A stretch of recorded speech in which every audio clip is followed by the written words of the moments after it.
In August 2019, Tyler Brennan, a 34-year-old digital audio engineer at NASA's Johnson Space Center in Houston, discovered something that should not exist. He had spent 8 years restoring historical recordings from the Apollo missions, digitizing thousands of hours of magnetic tape for the 50th anniversary of humanity's first steps on the moon. The work was meticulous, almost meditative. Each reel told a story already documented, transcribed, analyzed. Until reel number 743. The canister was unmarked, except for a single designation handwritten in faded blue ink. A11 EVA AWACS 03. Tyler checked the Master Archive Index. No reference. He cross-checked the Apollo 11 mission logs, the complete transcript published by NASA, the technical documentation stored across 3 different databases. Nothing. An auxiliary channel from the first moon landing that had no record of existing. In 8 years of working with Apollo materials, Tyler had never encountered a cataloging error. NASA documented everything. The space program was built on documentation.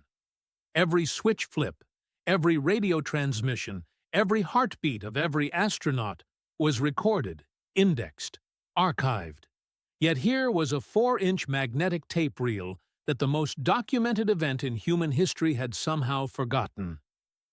Tyler loaded the reel onto the Studer A810 playback deck, the same model used for Apollo-era recordings. The tape hissed to life. Time code stamped in the margin read July 21st, 1969, 02:56 and 20 seconds, UTC. The exact moment Neil Armstrong descended the lunar module ladder. Tyler had heard this transmission hundreds of times. Armstrong's voice, calm and measured, declaring that small step for man, that giant leap for mankind. But this tape was different. This was a parallel channel, running simultaneously with the main transmission. And in the first 90 seconds, Tyler heard something that stopped his breath. "Houston, we're hearing voices, multiple voices. Not from the LM, not from us." Armstrong's voice, unmistakable.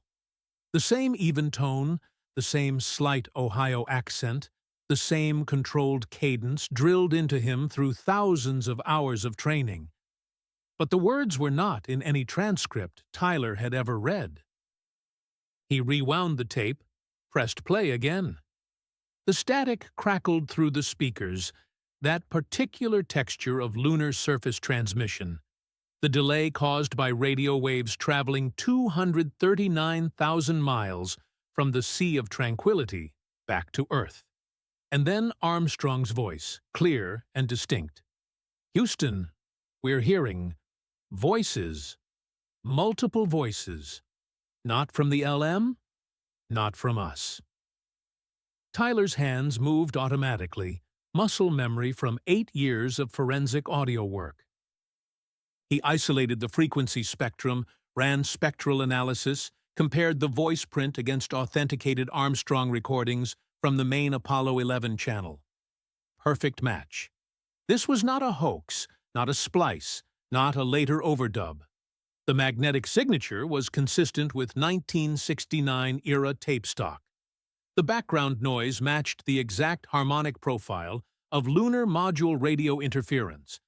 The time code was authentic, embedded in the tape itself during recording. Every technical verification pointed to the same impossible conclusion.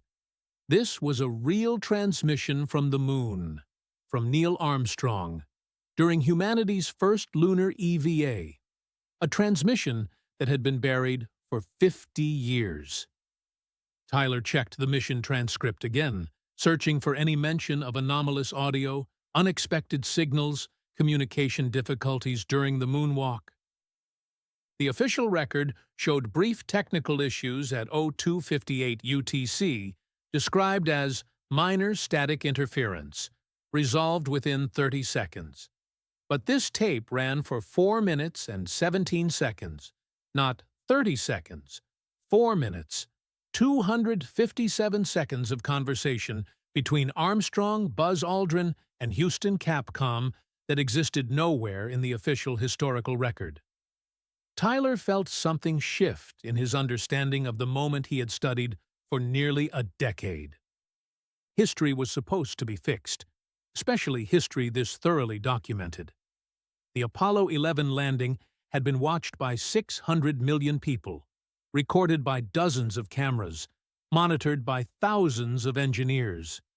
Yet here was a voice from that day saying something no one was supposed to have heard. Saying they heard voices on the moon, in the vacuum where sound cannot travel, where they should have been completely, utterly alone. Tyler spent the next 72 hours dissecting the recording. He isolated the background layer beneath Armstrong's voice using phase cancellation techniques, the same methods the FBI used for forensic audio analysis in criminal investigations. Modern software could separate overlapping sound sources that would have been indistinguishable in 1969. What emerged from beneath the static made Tyler question everything he understood about the Apollo program and about the moon itself. The voices Armstrong had referenced were there, faint but present, like whispers caught in radio interference. But they were not human voices. The frequency analysis showed patterns that violated basic acoustic principles. Human speech operates between 85 and 255 Hz, a range determined by the physical structure of our vocal cords and resonating chambers. These voices ranged from 85 to 340 Hz, already unusual. But the spectrum analysis revealed something far stranger. Each voice contained 3 distinct fundamental frequencies simultaneously, overlapping in perfect mathematical ratios. Human voices produce a single fundamental frequency with harmonic overtones. These sounds produced 3 fundamentals at once, as if 3 people were speaking in perfect unison from the same source. Tyler ran the audio through every filter he had, checked for equipment malfunction, considered every rational explanation. Radio interference from Earth, feedback loops in the LM communication system, magnetic tape degradation creating phantom signals. None of it fit. The voices were there, embedded in the original recording, speaking in patterns that human vocal anatomy could not produce. The impossibility went deeper. Sound requires a medium to propagate, molecules of air or water or metal vibrating in waves. The moon has no atmosphere. The surface pressure is 10 to the negative 12 pascals, essentially perfect vacuum. Sound cannot travel in vacuum. Yet Armstrong and Aldrin had reported hearing voices outside the lunar module, in their helmets, through their radio systems. The only explanation was radio transmission. Someone, or something, was broadcasting on frequencies their communication equipment could receive. Tyler checked the Apollo 11 technical specifications. The LM used VHF radio in the 296 to 324 MHz range for voice communication with Earth. But the voice patterns in the recording showed modulation that suggested a completely different transmission method, something more sophisticated than anything NASA had in 1969, or has now. Tyler needed validation, someone who understood Apollo communications at a level deeper than documentation.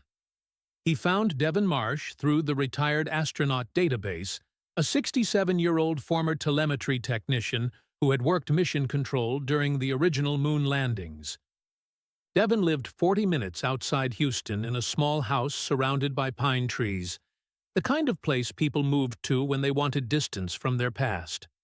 Tyler called, explained he was working on the 50th anniversary audio restoration project, said he had technical questions about Apollo 11 communication systems.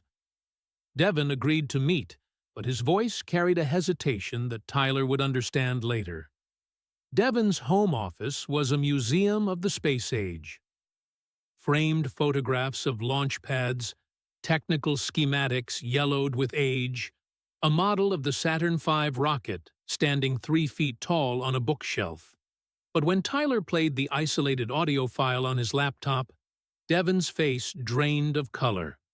His hands, steady until that moment, began to shake. He reached for the laptop, stopped the playback, sat in silence for nearly a minute before speaking. "Where did you find this?" His voice was quiet, careful, the voice of someone choosing words that could not be taken back. Tyler explained the unmarked tape reel, the auxiliary channel designation, the absence of any catalog reference. Devon stood, walked to the window, stared out at the pine trees for a long time before turning back. "That channel was not supposed to be in the archives," Devon said. "It was classified under a protocol most people at NASA never knew existed. We called it Broken Arrow." Tyler recognized the term. Military code for a lost nuclear weapon, an incident so catastrophic it could never be publicly acknowledged. During Apollo 11, there was a secondary communication channel activated only if the crew reported anomalous phenomena, unexpected signals, visual anomalies, anything that did not fit mission parameters. 7 of us monitored those channels in a separate room, isolated from main mission control. What you just played, that audio, we heard it in real time. July 21st, 1969, 0256 UTC, we logged it. We reported it up the chain. And 48 hours later, we were told the logs had been classified, the tapes had been secured, and we had signed non-disclosure agreements that carried prison sentences if violated. Tyler felt the ground shift beneath his understanding of history. The most public moment in human achievement, watched by hundreds of millions, had a shadow layer known only to 7 technicians in a classified room. "What were the voices?" he asked. Devon shook his head slowly. "We did not know then. We do not know now." But 3 days after Apollo 11 returned, Air Force intelligence took possession of all Broken Arrow materials. Everything went to the Department of Defense. We were reassigned to other programs, scattered across different NASA centers. 2 of us died in car accidents within 18 months. Another had a heart attack in 71. The rest of us learned to forget. Devon looked at Tyler with an expression that was part warning, part resignation. "You are asking questions that ended careers, that ended lives. Are you prepared for that?" Tyler returned to Johnson Space Center the next morning and attempted to access classified Apollo documentation through the internal archive system. His credentials, which had granted him access to thousands of historical files over 8 years, were suddenly insufficient. Request denied. He tried alternative search terms, different classification levels, accessed the system from a different terminal. Every attempt returned the same message: access restricted. Contact Security Administration for clearance review. 48 hours later, Tyler received a terse email summoning him to a meeting with Marshall Vance, Chief of Security Operations, former Air Force intelligence, a man whose career before NASA was redacted in every public database. The meeting was scheduled for the following Monday. No explanation provided. Just a time, a room number, and a subject line that read, "Security Protocol Review." Tyler saved the audio file to 3 separate encrypted drives, left one with a friend outside NASA, mailed one to an address in another state, kept one hidden in his apartment. Then he waited, understanding for the first time that some discoveries carry weight beyond knowledge. They carry consequence. And whatever Armstrong and Aldrin had heard on the moon 50 years ago, someone had decided that consequence was worth burying forever. Marshall Vance did not look like a man who threatened people. He looked like someone who did not need to. 52 years old, gray hair cut military precise, eyes that tracked movement with the focus of someone trained to assess threats before they materialized. The meeting room on the fourth floor of Building 30 at Johnson Space Center was windowless, soundproofed, the kind of space where conversations happened that would never appear in official records. Vance sat across from Tyler with a manila folder closed on the table between them, his hands folded calmly, his expression neutral. "Mr. Brennan, thank you for coming. I understand you have been working on the Apollo audio restoration project. Excellent work, by the way. The 50th anniversary materials were very well received."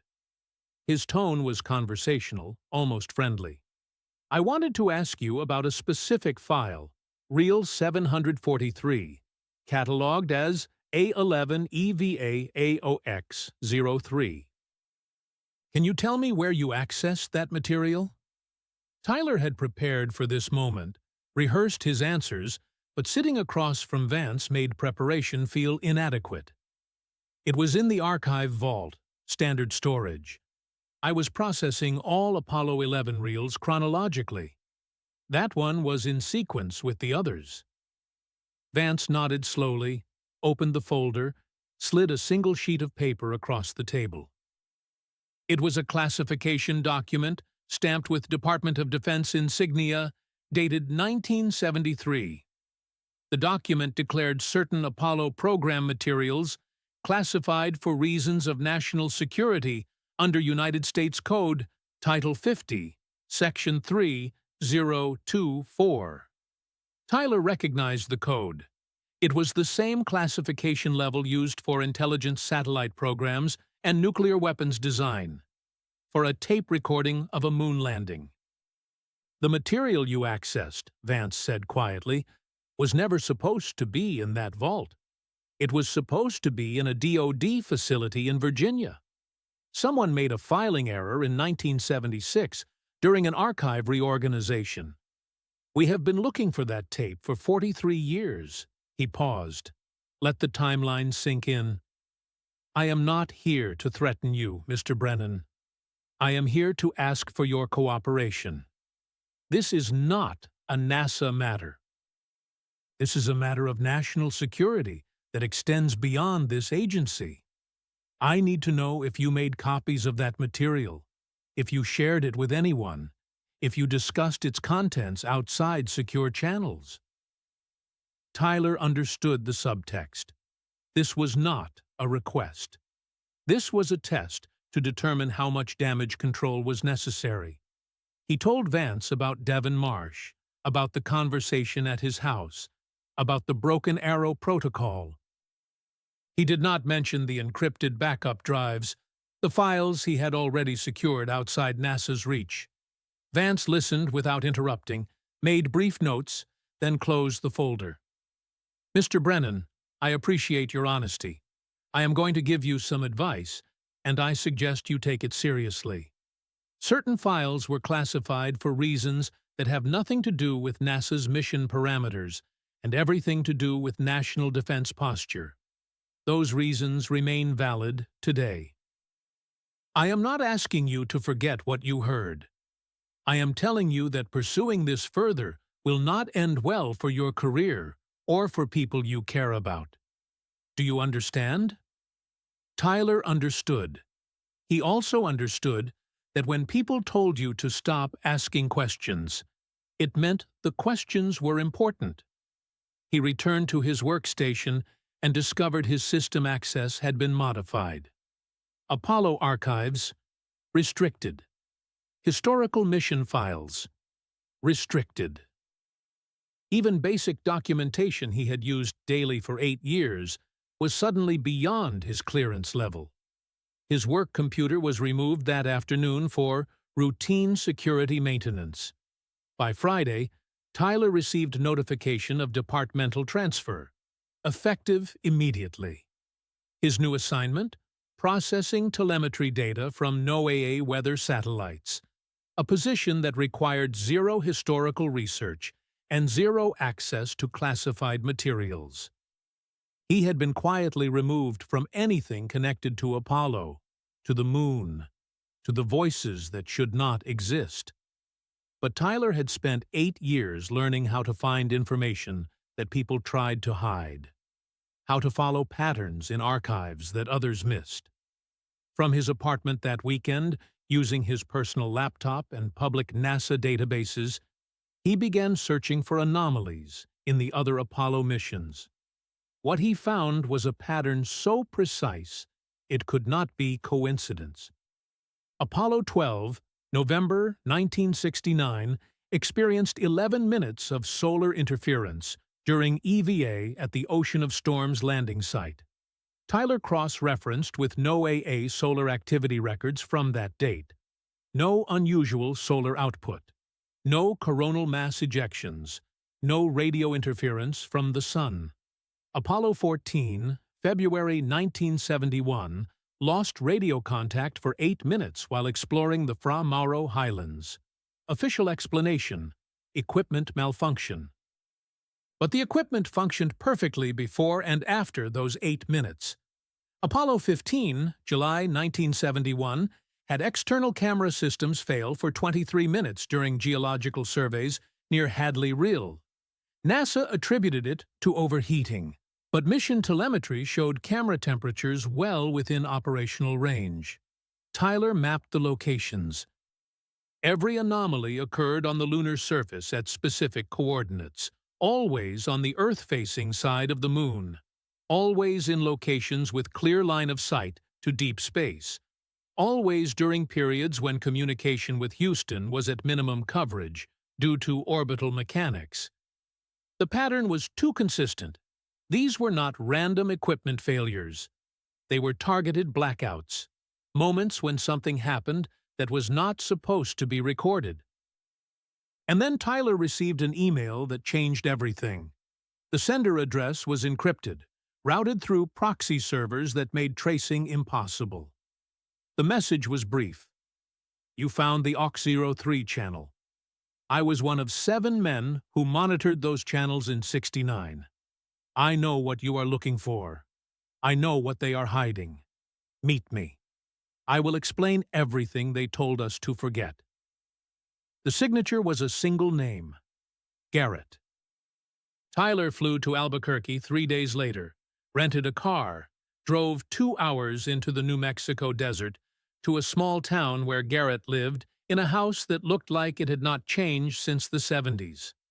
Garrett was 71 years old, thin and weathered, with eyes that held the clarity of someone who had been carrying a secret so long it had become part of his identity. He had worked communications at Mission Control during all 6 Apollo lunar landings, monitoring frequencies that were not in the public mission profile. He had heard transmissions that were never transcribed, seen telemetry data that was classified before it could be analyzed. And he had spent 50 years wondering if speaking would matter or just get him killed. During Apollo 11, Garrett said, sitting in a workshop filled with radio equipment and signal processing hardware, we detected a secondary transmission. Not from the lunar module, not from Earth. It came from the direction of the Sea of Tranquility before Eagle landed. Frequency 1.420 gigahertz. You know what that is? Tyler knew. Every astronomer knew. 1.420 gigahertz was the emission frequency of neutral hydrogen, the most abundant element in the universe. It was the frequency that any technological civilization would use for interstellar communication because it was universal, detectable across vast distances, a cosmic landmark that said, "We are here." The frequency that SETI had been monitoring for decades, listening for signals that never came. Except one had come. In July 1969. Before Armstrong and Aldrin stepped onto the Moon. NASA recorded it, Garrett continued, logged it, analyzed it. And within 6 hours, Department of Defense classified the entire dataset under national security protocols. The transmission lasted 17 seconds. 17 seconds of structured signal from a source that was not us, was not Soviet, was not any known human technology. And then it stopped. We kept monitoring. Nothing. But 3 days later, during the EVA, the voices started. The ones you heard on your tape. We could not decode them, could not determine origin, could not explain how they propagated without atmosphere. We just knew they were there. And we knew someone very powerful did not want anyone else to know. Tyler returned to Houston, understanding that the discovery he had made was not new. It was 50 years old, classified by people who were dead now, protected by institutions that outlasted individuals. His work computer was still in maintenance. His archive access was still restricted. And when he checked his personnel file, he saw a note that made his blood run cold. Security review pending. Interim transfer to satellite operations approved. Archive access revoked indefinitely pending classification, compliance, verification. They had not fired him. They had simply erased his ability to dig deeper. But Tyler understood something they did not. In the digital age, information wanted to be free. And somewhere in the decades of data NASA had released to the public, there had to be threads, fragments, pieces of the pattern that had slipped through. He just needed to find them before they found him. Tyler had made a decision before his access was revoked, a decision born from 8 years of working with irreplaceable historical materials and understanding that institutions sometimes destroyed what they were supposed to preserve. Before his work computer was taken for maintenance, before Marshal Vance had summoned him to that windowless room, Tyler had copied the A11 EVAA OX03 recording to an encrypted solid-state drive small enough to fit in his pocket. Not because he planned to leak it, but because archivists are trained to protect data first and ask permission later. Now, sitting in his apartment with his career effectively frozen and his access to NASA's systems permanently restricted, that drive represented the only thread connecting him to answers that had been buried for half a century. He contacted Garrett through the same encrypted email channel, explained what had happened, asked if there was any way to extract more information from the recording than basic audio analysis could provide. Garrett's response came 6 hours later. Bring the file. I have equipment they do not know I kept. 3 days later, Tyler was back in New Mexico, back in that workshop surrounded by vintage radio receivers and modern signal processing hardware, equipment that Garrett had quietly accumulated over 50 years of retirement. The tools of a man who never stopped listening for answers to questions he was forbidden to ask. Garrett loaded Tyler's file into a spectrum analyzer connected to 3 monitors, software that could dissect audio into component frequencies and reconstruct hidden layers that conventional playback could never reveal. When we monitored those transmissions in '69, Garrett said, adjusting input parameters with the practiced efficiency of someone who had done this analysis 1,000 times in his mind, we did not have computers that could process signals like this. We had oscilloscopes, frequency meters, paper chart recorders. We could see patterns, but we could not decode them. Technology has improved. He ran the first pass, isolating the voice-like sounds from the background static. Then he applied a Fourier transform, converting the audio from time domain to frequency domain, revealing the mathematical structure hidden beneath what human ears perceived as voices. The monitors filled with cascading sine waves, harmonic clusters, patterns that repeated with mechanical precision.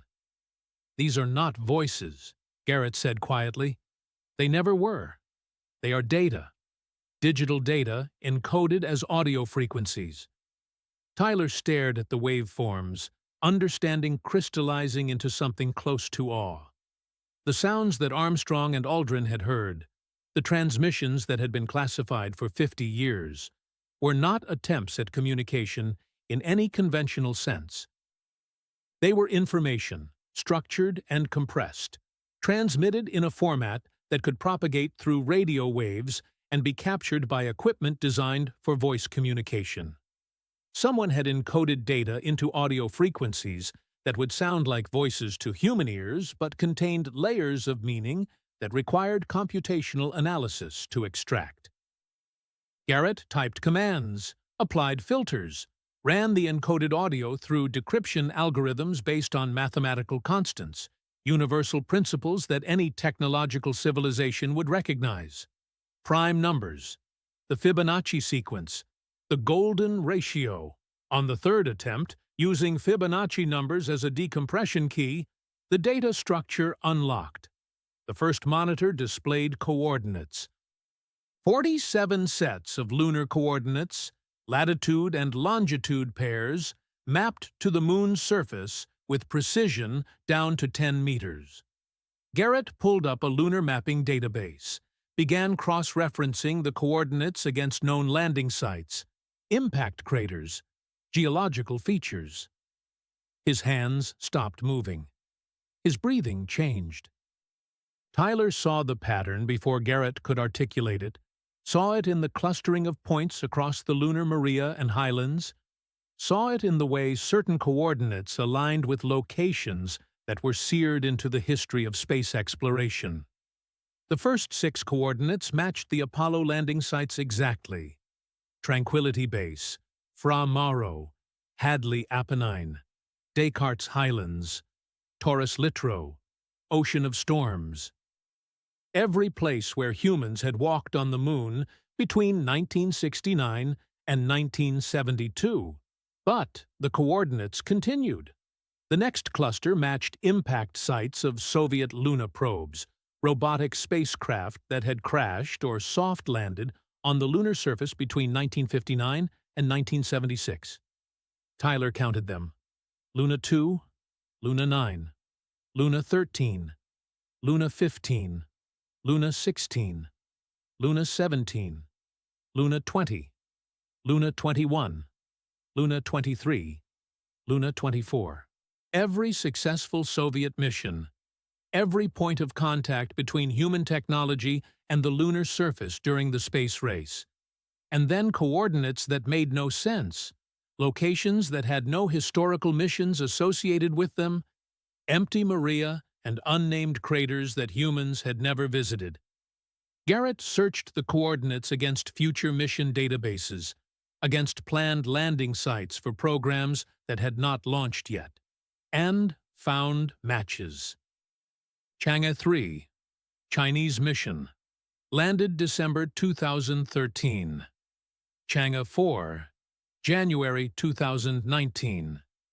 Chang'e 5, December 2020. Coordinates that had been encoded in a transmission from July 1969.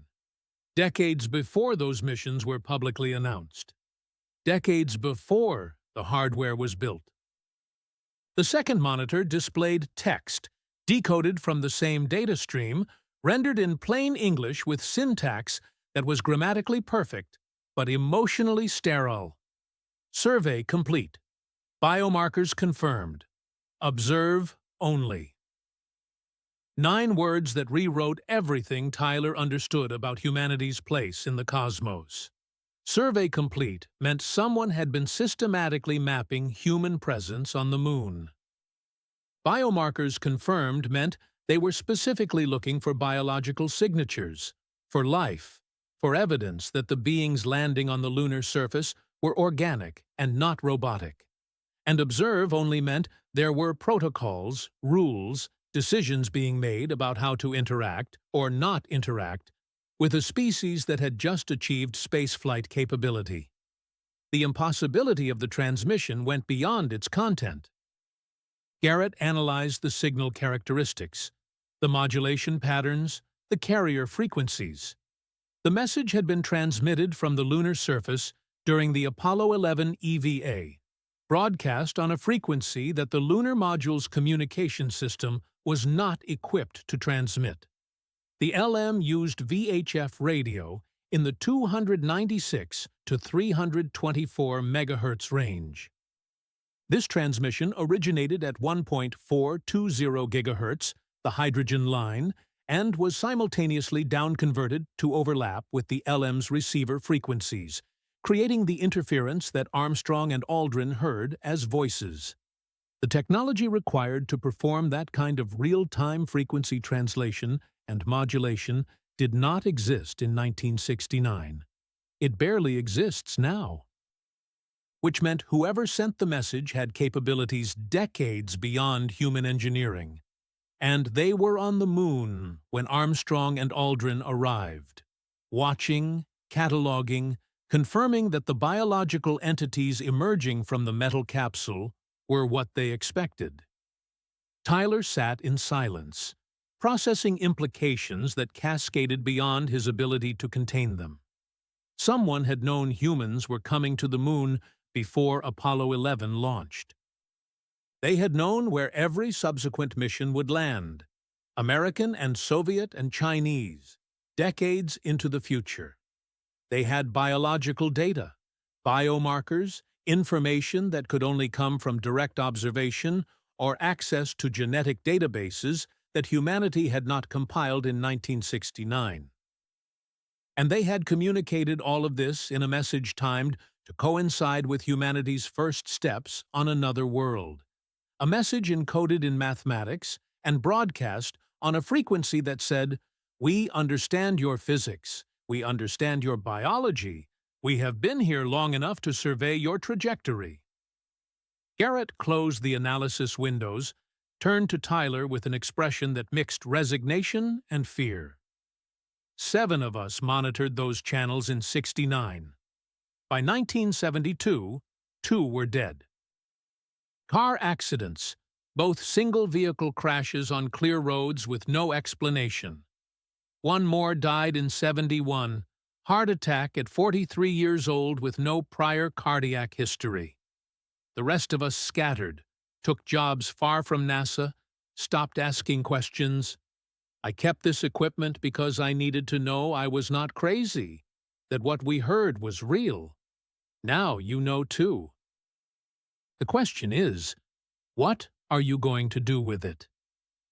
Tyler thought about Marshall Vance, about the classification documents, about careers ended and lives extinguished to protect a secret that was 50 years old and still actively defended.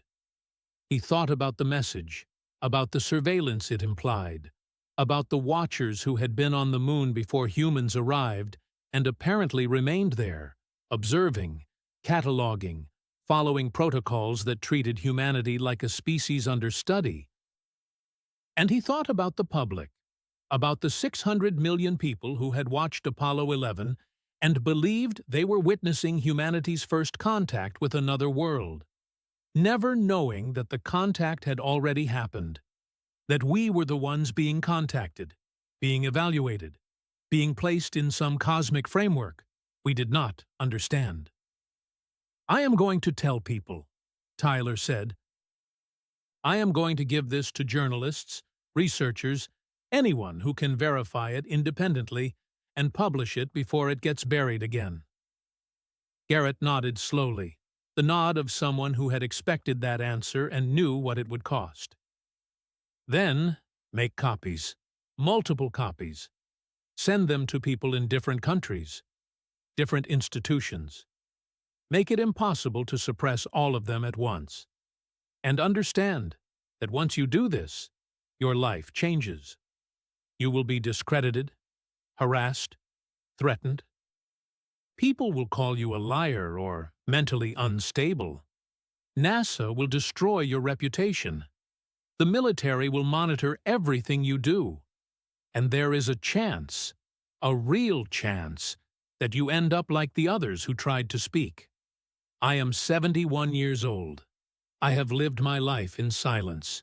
You are 34. You have decades ahead of you. Make sure this is worth what it will cost." Tyler copied the decoded transmission, the coordinate data, the audio analysis, the Fibonacci decryption algorithm, everything that proved the message was real and reproducible. He encrypted the files, uploaded them to secure servers in 3 countries, sent copies to 5 investigative journalists with track records of publishing classified materials and surviving the consequences. Then he waited for the world to change, for the revelation that humanity was not alone and had never been alone, that our first steps on the moon had been watched by intelligences who knew we were coming before we arrived. He waited for the questions that would reshape philosophy, religion, science, politics. He waited for the conversation that would define the 21st century. And what he got instead was silence. 72 hours after Tyler sent the decoded transmission to 3 investigative journalists with reputations built on exposing government secrets, his phone remained silent. He had chosen carefully. Sarah Chen at The Intercept, who had published classified NSA documents and survived the legal aftermath. Marcus Drummond at ProPublica, who had exposed Pentagon black budget programs. Elena Kovacs, freelance with connections to Der Spiegel and The Guardian.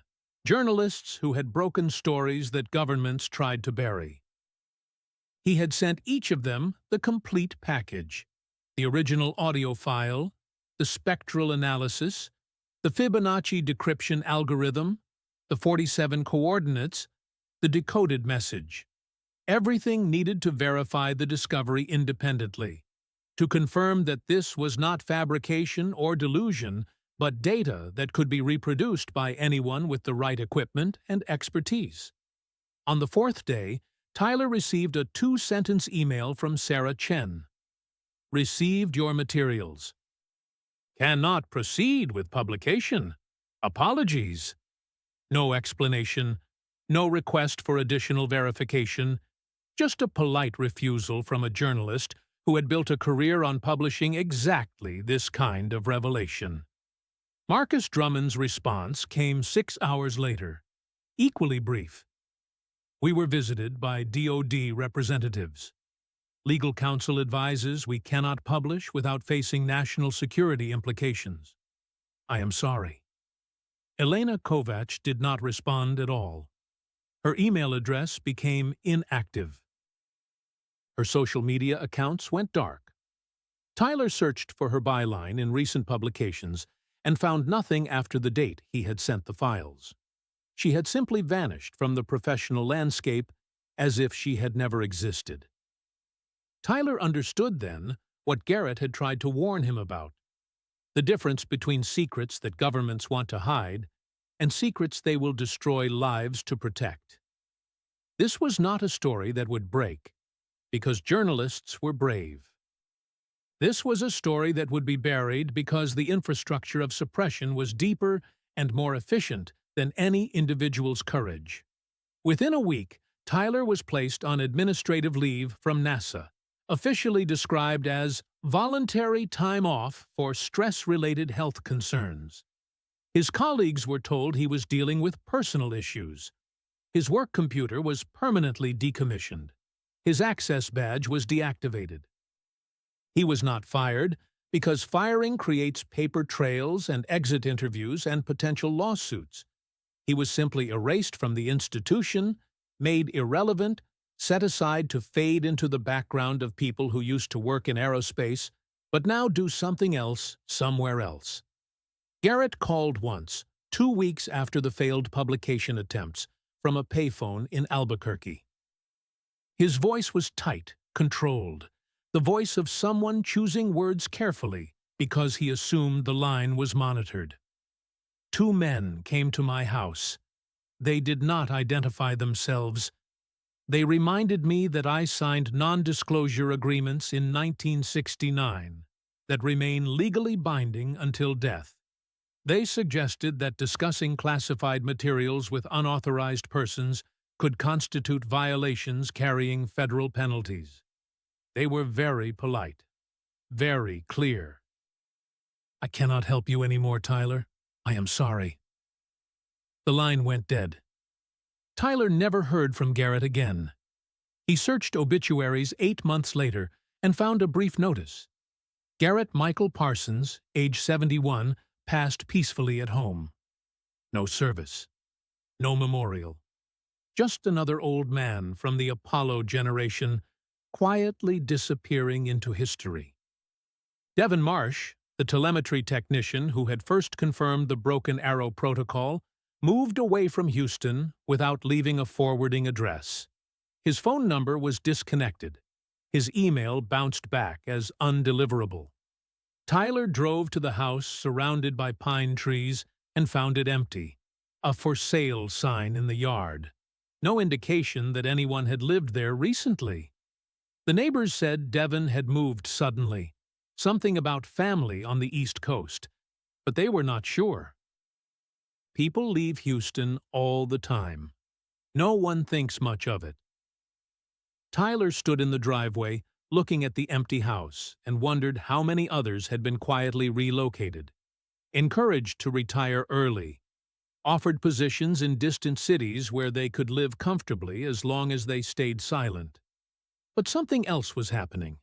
Something that suggested the message Tyler had found was not just historical data, but active intelligence.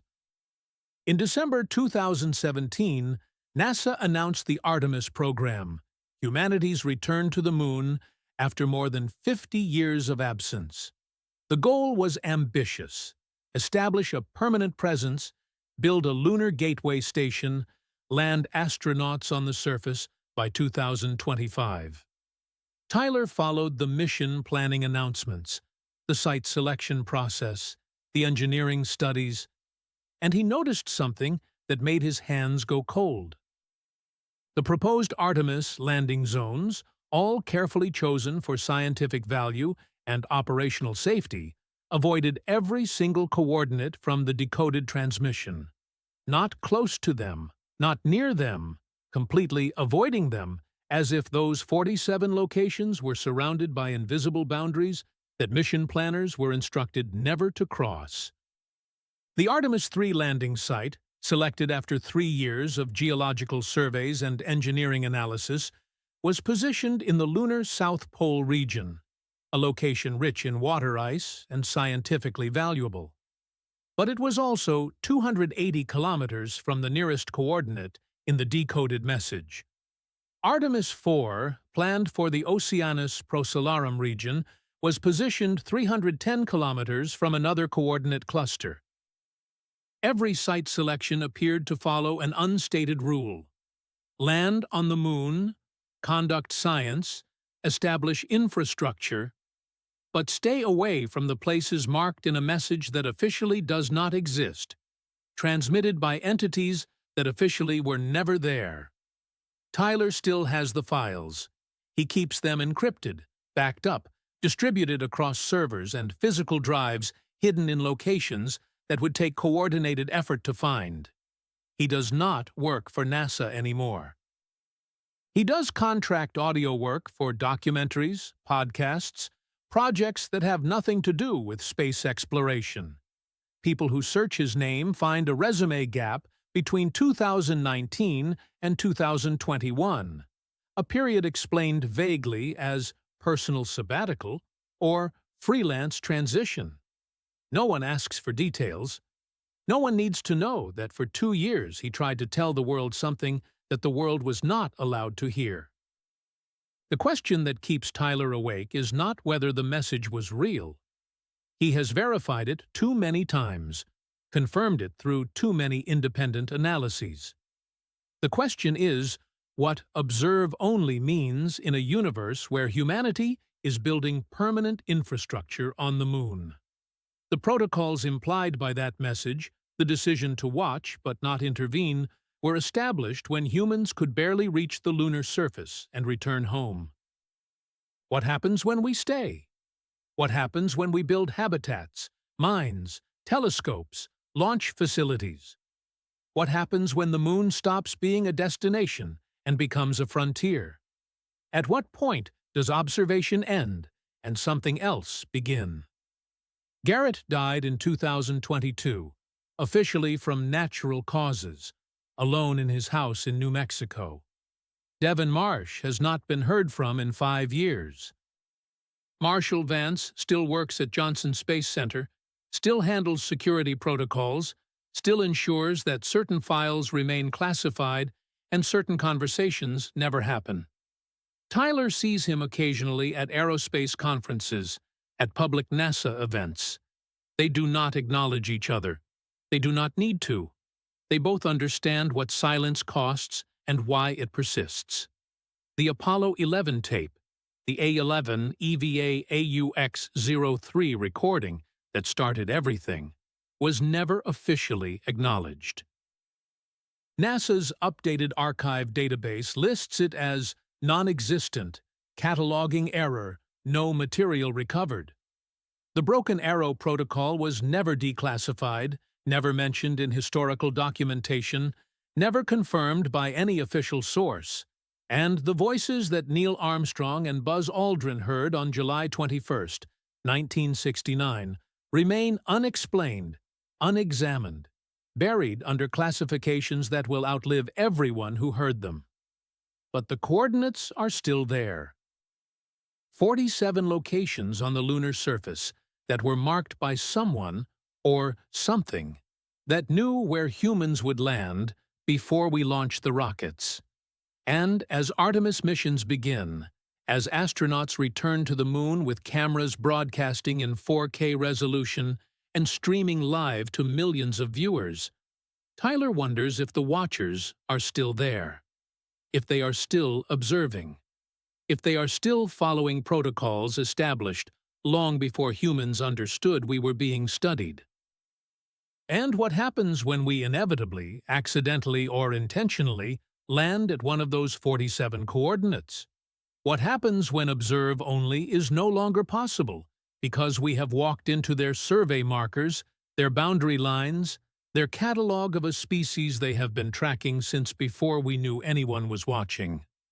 The Apollo program ended in 1972. We have not sent humans back to the moon in 53 years. The longest gap in exploration for any frontier humanity has ever reached. We tell ourselves it was funding, politics, priorities. But Tyler knows there are other reasons classified in manila folders and locked in facilities where questions are not asked because answers are not permitted. Artemis launches soon. Humanity returns to the moon. And this time, the whole world will be watching. The question no one at NASA will answer, the question that Tyler carries with him every day. Will we be the only ones watching? Or will something else be there, waiting at coordinates we have been carefully avoiding, ready to move from observation to something we are not prepared for? Armstrong left footprints on the moon 56 years ago, but the message suggests we were not the first to leave marks there. And if the protocols change, if observe only becomes interact or prevent or eliminate, those footprints might be the last evidence that we were ever there at all.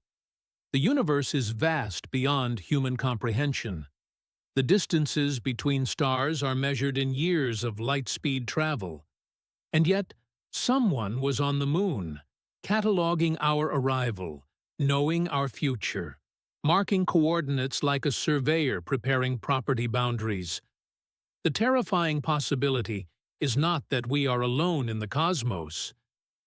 It is that we never were, and the beings who have been watching us, studying us, surveying us, have reasons for staying hidden that we should hope we never understand. Because the day we do understand, the day the protocols change, might be the day humanity learns what it means to be observed by something vastly older, vastly more capable, and utterly indifferent to our belief that the universe belongs to us.